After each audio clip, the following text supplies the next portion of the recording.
YouTube, what is going on? Welcome back to my YouTube channel. Today we got another video here by Mother's Basement's best anime of fall 2025. As you guys know, fall 2025 has just started. I think this is my weakest anime season because I'm only watching 2 shows. I won't even lie to you. So I've been kind of searching of a show for me to watch. Like, who else better to show us a great show than Mother's Basement? Let's check out what this guy has. Make sure you guys like and subscribe. Tell me what you guys think. And of course, let's just jump into the video.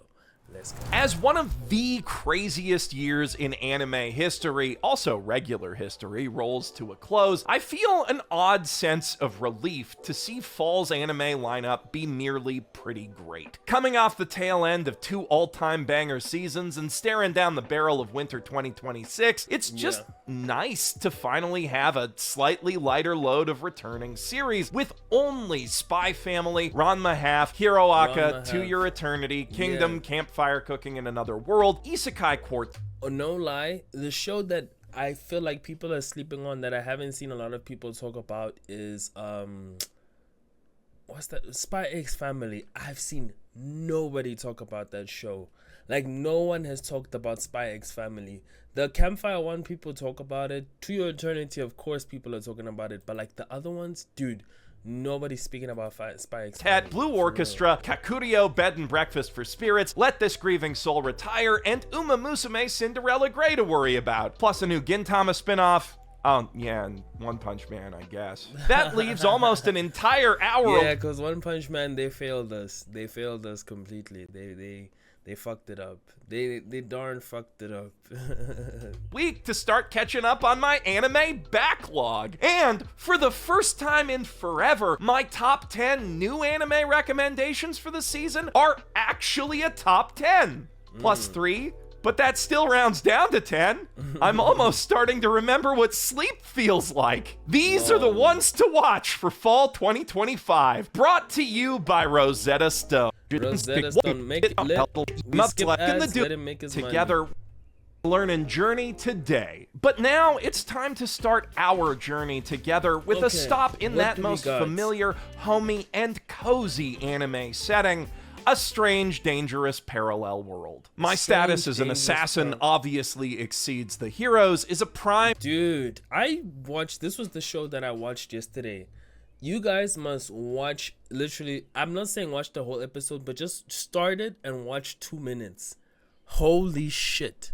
I was like, bro, why couldn't this studio be the ones that animated One Punch Man? Because just that 2 minutes was so great. It was awesome, bro. Like, I mean, holy shit, it was amazing, bro. Like, you can't get better than that. For real.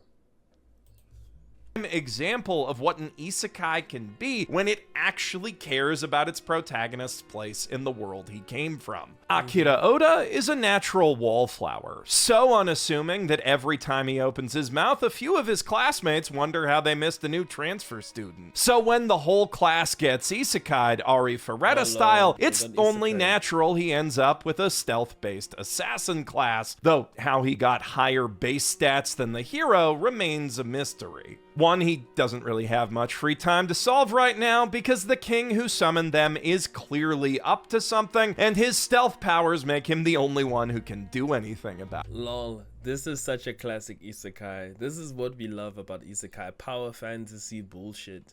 Like, this is awesome. Like, I love isekai. I don't know how people feel about isekai nowadays, but for me, this is honestly one of my favorite genres of all time. This is what we're talking about.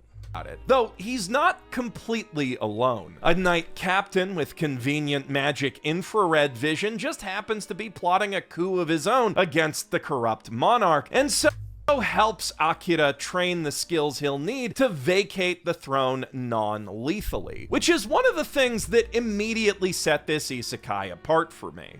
ステータス上の職業が暗殺者でも、それが義務付けられているわけではありませんし、君は生き残って家族の元に帰るために人を殺さない暗殺者になる。 Too few anime treat violence with the real moral weight it deserves, and even fewer isekai so much as think about how all the killing their heroes do might make them fundamentally unfit to return to modern society. Hell, barely any isekai think about returning to society at all these days. It's kind of a problem. So I think it's not really a problem. It's just more or less that, you know, the problem is with like a lot of isekais, you know, especially I feel like the biggest problem is that,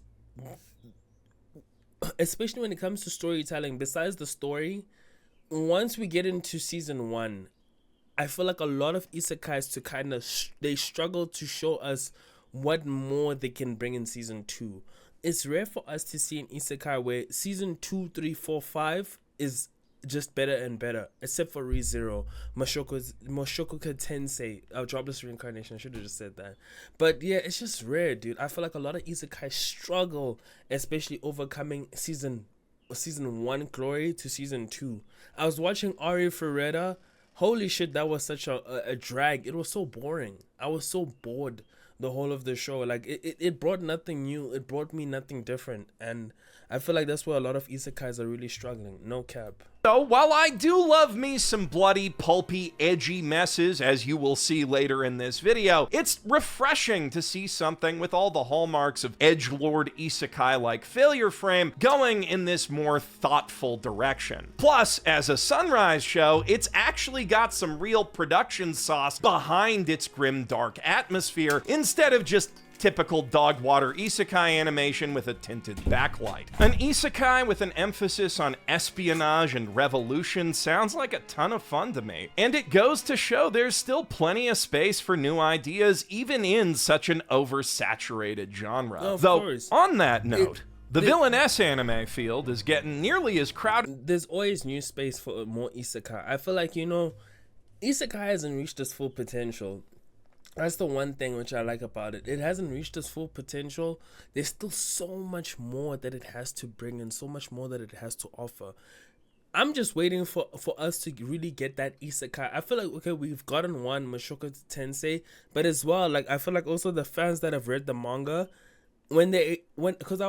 that's the only show which I would watch the full episode and then I'd watch the pieces that they missed of the manga. And when I realized what they missed of the manga, I'm like, whoa, they could have literally they could have made it 22 episodes because this is fire from like the manga and stuff. But you know, we'll see what it has to offer, unfortunately. But as isekai was a decade ago, which means new shows really need to hit you with a hell of a hook right out of the gate if they're gonna compete. That's この場を true. 去る前に最後に一つだけお願いしてもよろしいでしょうか。 Oh, this is the 仕方ある anime まい where 貴様願いと don't tell は me なん this だ is the anime where this girl was just throwing right hands knuckle sandwiches to everybody.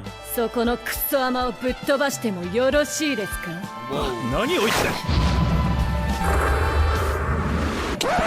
Yep, that's me. You're probably wondering how I ended up in this situation. I said hook. That's clearly a straight, but I guess it'll do. Scarlett Elvandimian is a noble lady of fine pedigree and immaculate upbringing with a slightly unconventional hobby. She enjoys nothing in this life quite so much as finding those in the most desperate need of a good punch right in their Jesus. stupid faces and doing them the courtesy. Unfortunately, she's forced to put that hobby aside after To finding marry this herself guy. betrothed to the second prince, one of the kingdom's Jesus. neediest souls in that particular regard, and all she gets in exchange for her And one thing, okay, before I continue, if you've never watched a villainous anime, you should start. Trust me, I was shocked by how good these fucking animes are. You think it's a girly girl anime? No, my nigga. It is entertaining as fuck. Like I was shocked, and when I watched one, because I was watching it just for my YouTube, the first episode kind of sucked, second episode was bad, but once I made it to like episode 7, holy shit, I was such a huge fan. I couldn't wait for the next episode because it was just so fun, bro. Literally. incredible restraint is endless abuse and ridicule. That is, until he frees her like a goddamn idiot.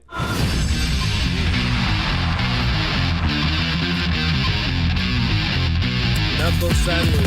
What apparently slipped Prince Kyle's mind here is that his dad hooked them up for a reason, namely that Scarlett has been blessed by the god of fucking time with the power of basically Diet Zawarudo, which makes for some extremely fun fight scenes that he's not really in a position to properly appreciate.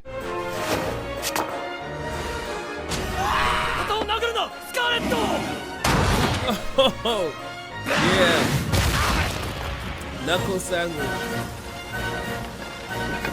His older brother, on the other hand, finds Scarlett's outbursts and barely restrained rage to be endlessly entertaining, and thus takes to following her around on her never-ending quest to give everyone exactly what they have coming. Much to her chagrin, as Julius von Palestine has one of the most punchable personalities she has ever encountered, coupled with a genuinely kind heart that is way too nice to actually deserve. Bro, I'm watching this. No, like literally, this is something which I need to watch. This is yo.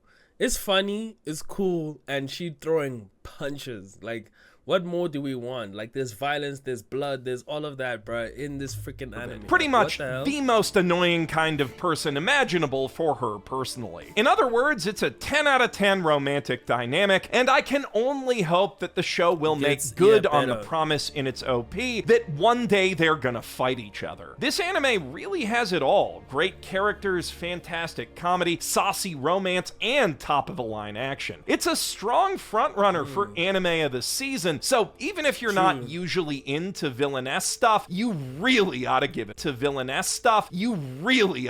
a shot. And by the same token, I heartily recommend checking out Tojima Wants to Be a Kamen Rider, even if you've never seen Kamen Rider before. Like I haven't, though I have been meaning to change that since it's such a quintessential part of Japanese culture, and man, does this series ever get me pumped to finally take that plunge. It's steeped in such passionate love for Japan's most iconic non-snack related superhero that even if you don't get a single reference, you will get it.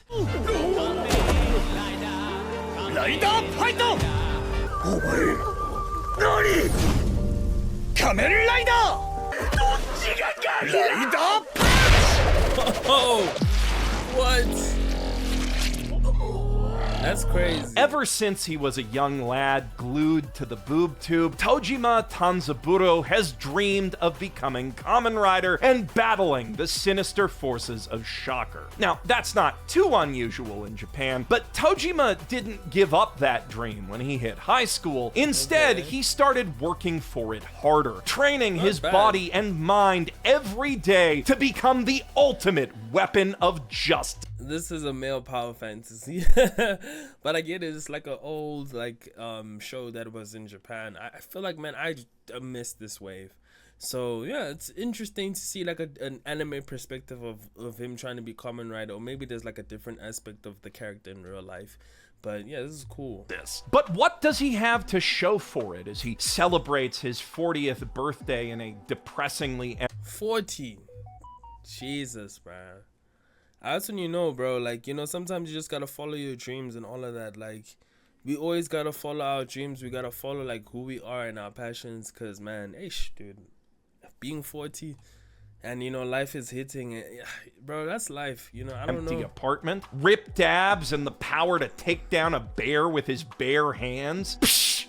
Bears aren't super villains, but you know who is, or at least close enough. The random groups of ski-masked goons who've been going around Japan lately, robbing convenience stores in Shocker closet cosplays in a bizarre online social trend that Tojima's all too happy to see bleed into his real life, especially in convenient proximity to a summer festival stand with Kamen Rider masks in stock.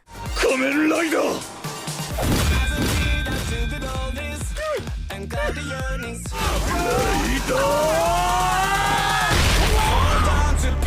Dude, why do I feel like I need to watch this? Like, I got goosebumps for a second because that was low-key fucking cool. I don't know. But is this all really just a meme that's gone too far, or is there something more sinister going on here? After all, Tojima isn't even the only wannabe rider out there.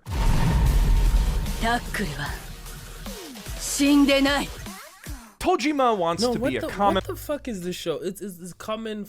No, writer is a watch compelling this. exploration of how fictional symbols can inspire us and reshape our reality, wrapped up in an absolutely kick-ass street-level superhero story that reminds me more than a little of, well, kick-ass, and more to the point, of samurai flamenco, my beloved. And if this show manages to be even half that crazy, it'll be one of the wildest rides of the year. Speaking of anime titles that start with a guy's name, though, Yano's Ordinary Life is a laid-back little romantic comedy thing about a guy I watched the first episode. I think I watched 2 episodes of this one. Good. It's not bad. It's not bad. Yano Ko's Ordinary Life, it's mid. As you guys know, I'm a huge rom-com, slice of life, anime romance type of fan. That's my shit. Like, I love rom-coms, I love slice of life, I love all of those things. You know, those are my shit. That is my shit, for real, for real. But I don't know, bro. This one is a bit, you know, like, it needs to have a little bit of flavor or sauce. It's a bit too, like, if I was 18, I would have loved this shit, but now I'm like 25 and it's kind of like, oh, it's a bit rough, you know. It's rough, you know. Named Yano, trying his best to live an ordinary life, despite the fact that he is very clearly cursed with some sort of Milo Murphy's Law type dealie that has him heading to school with a brand new injury basically every day. 確かにトラックにひかれそうになったけど、すぐ走って避けたんだ。This ends up catching the eye of class president Kyoko, a kindly young woman who takes it upon herself to make sure the new kid in class is okay, sees him getting into several very preventable accidents, and from there kind of Florence Nightingales her way into a whole... Yeah, she basically has a crush on him, and now she wants to help him not get injured and stuff. She wants to be his nurse, basically. Whole crazy one-sided crush situation. Though not one-sided for the reasons you might think. Yano puts up walls, but not to protect himself. Deep down, he's a deeply responsible young man who just can't stand the thought of his curse hurting someone else. But even deeper down, he still wants... This sounds so boring. Like, it's so boring. I don't know, dude. It's just that thing in the title, and Kyoko pledges to help him make it happen in a way that an even slightly less oblivious guy would immediately clock as her asking him out. Luckily for her, though, Yano has basically zero social experience, you know, on account of the curse. This right here is a downright delightful anime with a warm-hearted sense of humor and an immensely charming art style. I don't know if there's all that much more to it, but I also don't think there really needs to be. Sometimes with rom-coms, all you want is something simple, clean, and cute, and Yano-kun absolutely fits that bill. I don't know, not my thing, bro. Like, I need like a rent-a-girlfriend. I need spice, you know. I need the spiciness, you know. Crazy, stupid. I need to hate the protagonist. I need to hate somebody in my rom-com. It needs to be love triangles. It needs to be dirty, messy. Or if it's just cute and clean, it's okay. But like, this is just too cute, too clean. You know, I'm thinking of this other Netflix one. I forgot the name.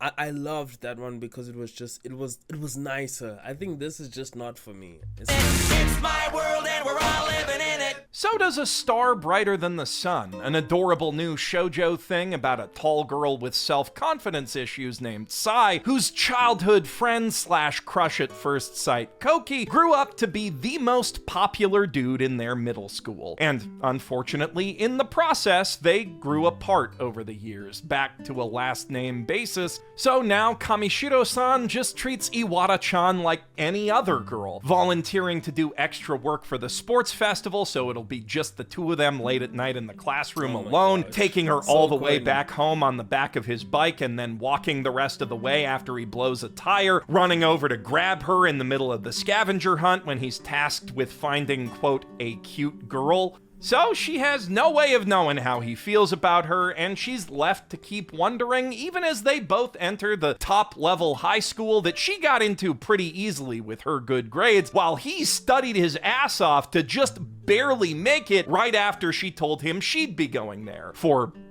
some reason. Just a shame he's not dropping any hints he might like her back. The kid's totally unreadable. Bro. What the hell?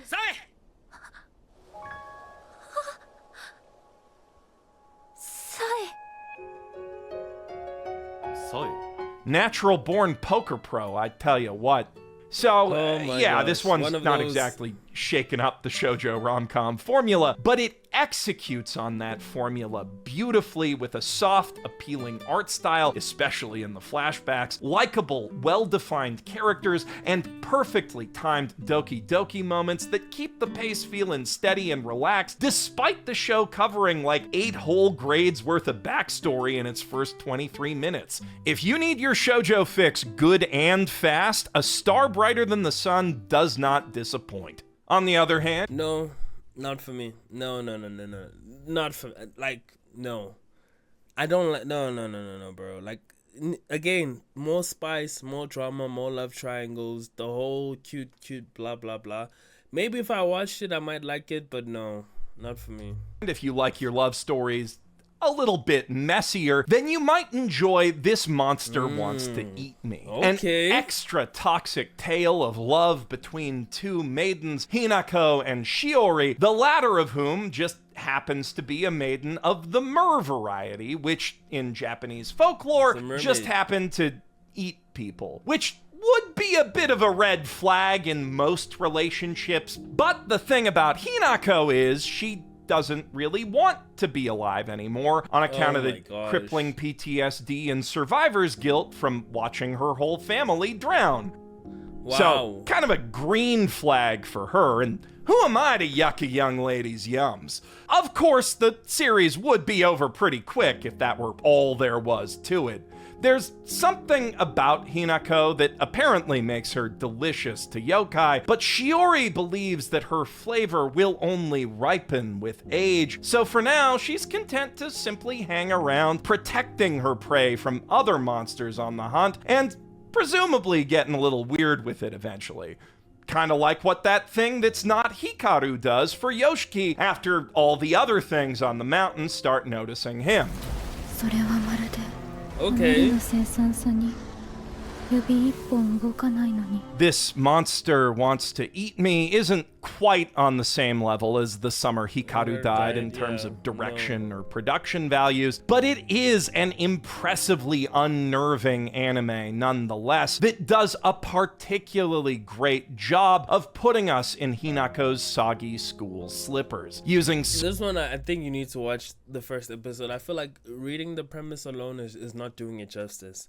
I feel like you kind of need to just watch the first episode to kind of get a proper idea of what's going on.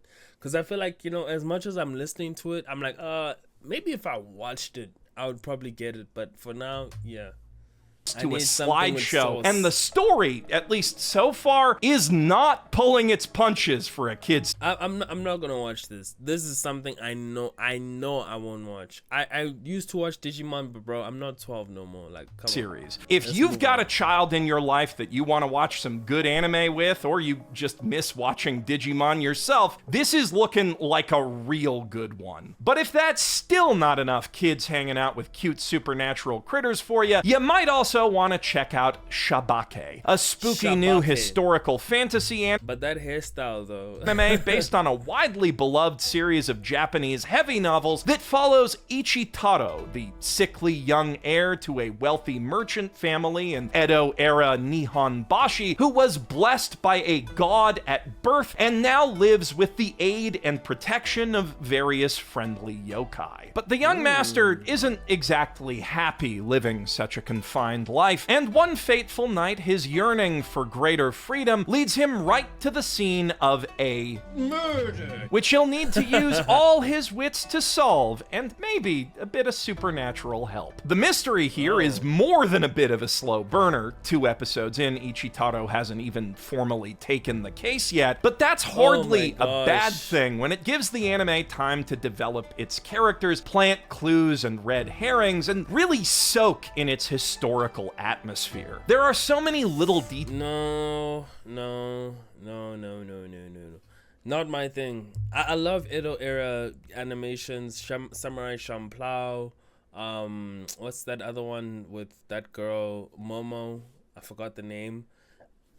Excuse me. I like animes like this. This is cool type of animes. You know, the Edo period is always welcomed. Demon Slayer, you know? Tales that make its world feel authentically alive and lived in, though you do have to already be picking up what it's putting down to fully appreciate them. This is clearly an anime made for fans of the books first and foremost, who won't mind spending some quality time with the characters before it gets to the actual point. And that might make it a little hard to get into for all the Western anime fans who haven't read the books yet, which is every Western anime fan who can't read Japanese, and that's already a massive uphill battle for an authentic historical series with even dumber hairstyles than regular anime. But that is exactly the kind of deliberate pacing that separates truly great mysteries from the merely good ones, and while, of course, I can't say for sure if it will be great this early into the anime, with a series of books this long-running and acclaimed being adapted with this much panache, I am more than happy to give this anime the benefit of the doubt and let it cook. For fans of the Apothecary Diaries, I have a feeling this could be the sleeper hit of the season. The conflict at the... As I said, like, if you're a fan of like Apothecary Diaries, Samurai Champloo, what's that other one? There's also another one where it's also like based in like history and stuff. Like shows like this, you know, like especially if you're a fan of Apothecary Diaries, you would love this shit. You know, I loved watching Apothecary Diaries. You know, I don't think it's the best anime I've ever seen, because a lot of people love gassing it up to that point, but it was a really good watch. I watched season 1 and never really I watched only 1 episode of season 2, but yeah, I think I would really be interested to watch this. No cap. Not this show though, but to finish Apothecary Diaries. What happened? What did I do? Gokudo also stretches back to the Edo era, when valiant shinobi under orders from the shogun fought in the shadows to curtail the ambitions of the Yakuza. Hundreds of years hence, with the shogunate long since dissolved, that battle still rages on, and man, is it ever a sick f***ing battle. What's wrong?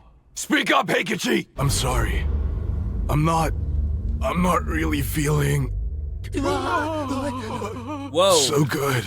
Shoot me!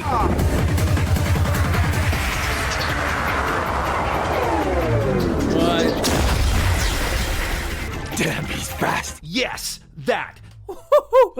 What the fuck?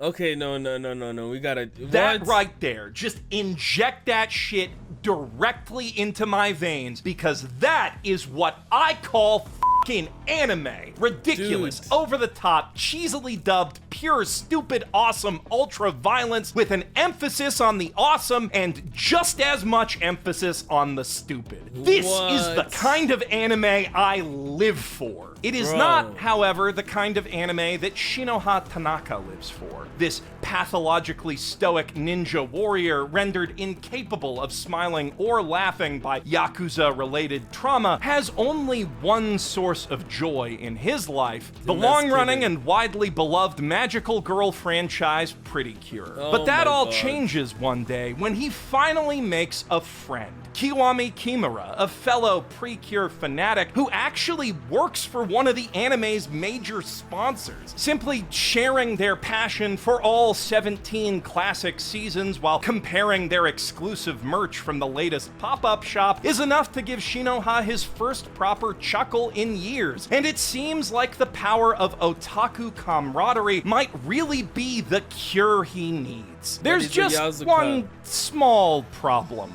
See, it turns out that Pretty Cure is actually a Yakuza front, and Kiwami is the secret shadow boss of an entire crime family. But maybe, just maybe, their budding bromance could be the key to ending this bloody feud once and for all. Yeah. I'm sold. I'm sold.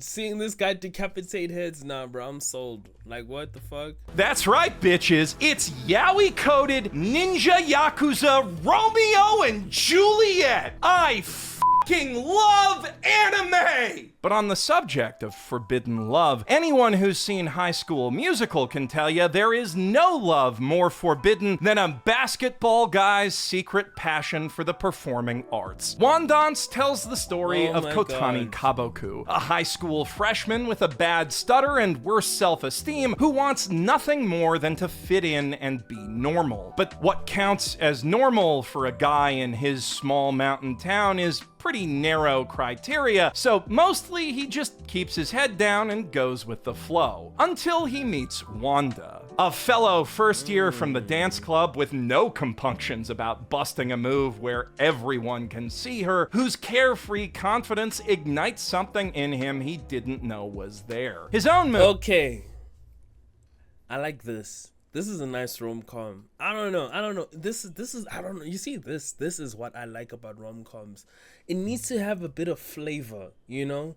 Like the last two that he was talking about, the one with the Ordinary Days with Yanoko and the one with the mermaid, those two were sounding a bit dry. Whereas this one kind of has a bit flavor.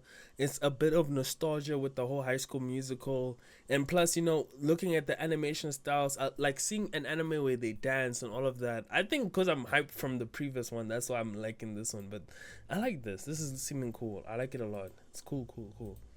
Moves may not be all that impressive. Sorry, Hey, his own move. hey. He only knows the one. But every dance starts with just one step, and his is to join the dance club. Though it remains to be seen how that'll go down with his douchey friends from the basketball team. Wandance is a rich, sharply written character study with quite a bit to say regarding self-expression, self-doubt, and that old Japanese idiom about the nail that sticks up and hammers and stuff. And the anime builds on that already strong foundation with evocative cinematic storyboarding and an utterly fantastic licensed soundtrack. But unfortunately, once again, there is just one small problem. What's that?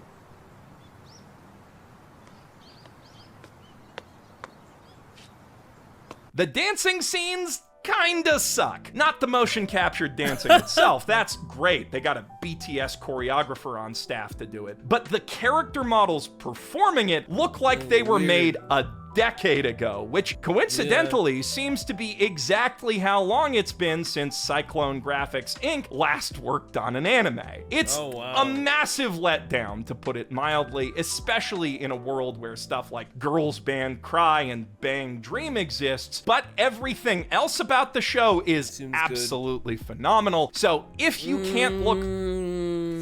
I'm half and half now. Like, I don't want to watch this because... You know, bro, animation styles makes anime. Honestly, like styles make a show. For real. And if you cannot like accomplish your style, then what's the point of us watching the show? For real. Past that, you will be missing out on one of the year's best coming-of-age stories. Kind of like how people who couldn't get past the furry thing missed out on Beastars. Though no, Beastars was amazing. If you couldn't get past the furry thing, you're an idiot. Beastars was fucking awesome. It was fucking awesome. Holy shit. Anyone who could should definitely... It's like Dorohedoro. I keep on forgetting this other 3D anime about these girls which were diamonds and all of that. I forgot the freaking anime. That one was also awesome. Like 3D anime, if you can execute it right, yes, it may look weird, you know, but if you can get past the weirdness, holy shit, it's an amazing be keeping story. an eye on... I rewatched Dorohedoro. Dorohedoro was fucking amazing. The world building, like, dude, you don't understand. Like, you're missing out if you don't give a chance to 3D anime. With you, our love will make it through. An anime about, you know, it's probably easier to just show you. 獣人って毛で覆われてるんだ。腹筋割れてる。体大きいし。私変態みたい。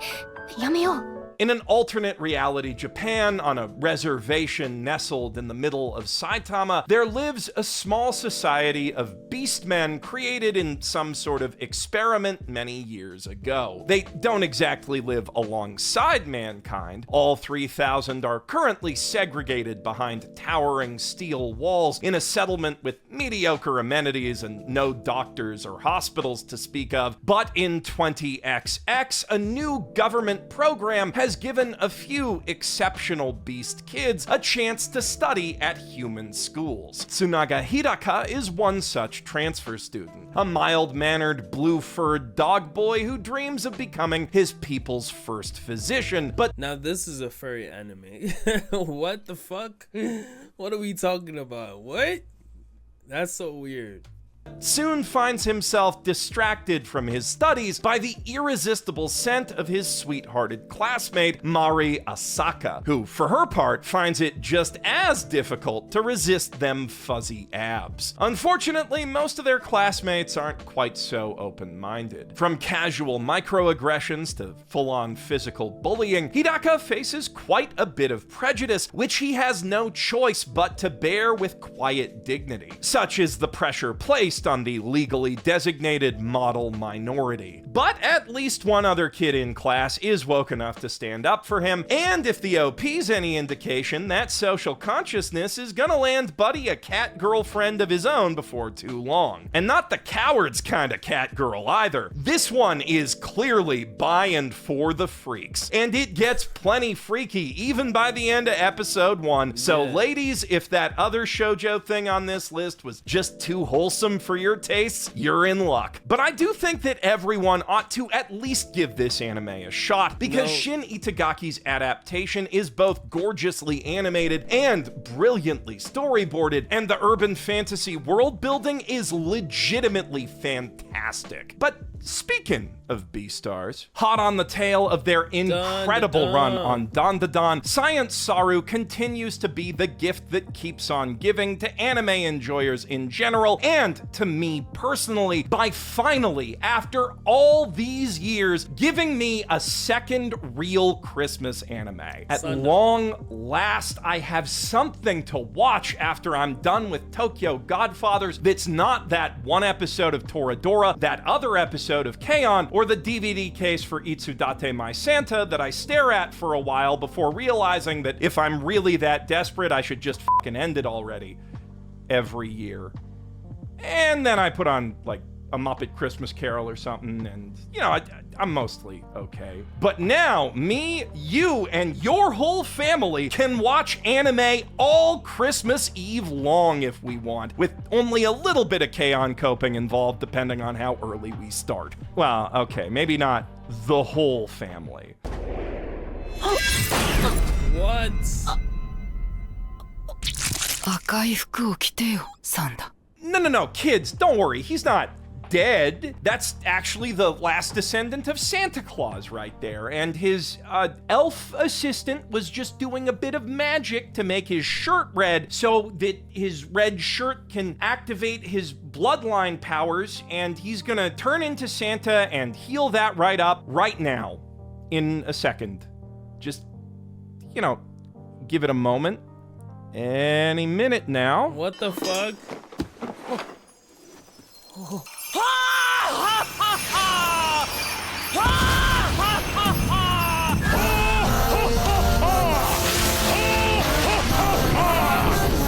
What the fuck? Oh, whew. For a second there, I thought this anime was gonna get really f***ed up, and she's wearing a bomb vest in class. Okay then. Now, there is a method to Shiori's madness. Her best friend, Ono-san, who was a big-time Christmas movie appreciator in her own right, disappeared mysteriously 6 months ago, and while the cops have long since declared her dead, Shiori still believes that not only is she alive, but if they use Santa's innate magical connection to every child who believes in him, they can find her. Which is not the kind of innocent magical thinking you'd expect from a Japanese school child who acts this American, but that's precisely what makes this show so compelling. It's not every day you see an anime that's this dark and this wholesomely goofy at the same time, but here, as she did with Beastars, Paru Itagaki excels at blending those seemingly dissonant tones. And despite how well Studio Orange handled that anime, it's hard to think of a more perfect match for her eccentric approach to art and storytelling than Science Saru, fresh off of Dandadan. The original manga is as shamelessly weird as the studio itself, and they animate the ever-loving shit out of every last weird little detail. Science Saru is not the only studio that's... Nah, that okay, we still need to... I feel like that's a good anime to watch during Christmas. I like that. That was really different. Really different. Really interestingly different that I never expected. Excuse me. Like, I'm so shocked. I'm like, what the fuck? So that's... What? Like, that's awesome. Flexing this season, though. Dusk Beyond the End of the World is a brand spanking new original anime from PA Works, made to celebrate 25 years of producing more original anime than basically anyone else in the industry. And if they can keep up the quality of episodes 1 and 2 through its whole run, it could well be one of their best originals ever. Now, that isn't exactly a small if, considering how some of their other original shows like Glasslip and Fairy Gone have gone, but given that this is JoJo director Naokatsu Suda's own original script, I've got a pretty good feeling about it. At the very least, it's off to a hell of an impressive start, if you skip over the boring prologue in episode 0, that is, which, like most episode 0s, isn't really necessary to follow the main plot. It just adds some backstory and context that you'll appreciate more after you're into the show anyway. Which, to be fair, you might have some doubts about that happening, what with all the qualifiers I've already added to this recommendation, so allow me to assuage them. Whoa. What? Whoa. Whoa! What? Once it gets going, and episode 1 gets going very quickly, Dusk Beyond the End of the World absolutely rules. The story follows a young man named Akira who awakens from Okay, no, that was awesome. That was freaking awesome. Sleep one day to find the world he knew long dead and buried beneath a new, more rural and agrarian society that apparently worships him as some kind of god. Though he quickly discovers that society is being forcibly kept at a roughly 18th century level of advancement, give or take a tractor, by an obviously fascistic one-world government called Owl. Before he knows it, a bully of a soldier has taken him into custody as a forbidden relic and resolved to wipe out the entire village just in case he imparted any forbidden knowledge to them. But then that sexy robot lady named Yugure shows up to do all that cool shit I just showed you, and also ask him to marry her. Something Akira actually has to think about a little, despite having just met the girl, because Yugure looks exactly like Toasa, his ultra mega genius adopted sister slash fiance, who built that cryopod for him and also invented lifelike androids that are completely indistinguishable from real people when they're not doing crazy arm cannon shit. More specifically, they are all indistinguishable from her, because apparently Toasa thought, I'm such a bad bitch, there should be hundreds of me. And you know what? She was absolutely right. Holy crap, what a babe. A babe who might possibly be the architect of the whole horrible current state of the world, but even if she's not, Akira obviously wants to find out what happened to her, so he and Yugure set out on a long journey to Tokyo to investigate, spending plenty of time exploring this gorgeously rendered and meticulously world-built post-apocalypse along the way, and of course fighting even more fascist goons. If I have any concerns for the series' future, it's that 12 episodes might not be quite enough time to explore that world as much as it deserves, but so long as the goon murder stays even half as spectacular as the pilot, I will be seated for the entire thing. Now, that is the last one to watch we have waiting for you under the tree. Can you guys tell I wrote this transition before moving Sanda back a spot? I'm sure it's fine. But you will find a few more anime stocking stuffers buried in the bargain bin. Which no, bargain bin, I'm good. Okay, that's the ones to watch. That is the ones to watch. I didn't expect that, you know. Pretty sure, well, longer video than I expected. Yeah, the Santa one was super cool. I'm trying to think of ones that I remember. The Ordinary one was also cool. What else was there? There was the Ordinary one. I like the whole romance, the High School Musical one. That sounded cool. I think it's just the Santa one, this one, and also the Yakuza one. The Yakuza one sounded crazy as fuck. Damn, we don't have that much animes when I think about it. It's only like a lot of reruns, but the reruns, you know. But yeah, dude, this is interesting. It's interesting. I would give this season, I feel like a proper 6 to a 7.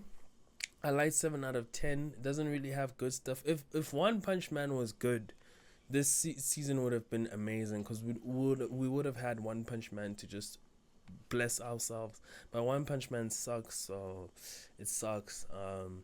Anyways, that was good. The Santa Claus one, the Yakuza one was also cool. And also the Ordinary, the first anime that he mentioned, I'm also gonna check out. Also, which one again? Yeah, just a few, just those 3. I'm gonna check them out. Oh, the Villainous one, where the girl, where she's just punching everybody's face off. That one was super cool. I'm gonna check that one out too. But yeah, make sure you guys like and subscribe. Tell me what you guys think. And yeah, mid season, but at least we got anime. That's all that counts. See you guys in the next video. Peace out.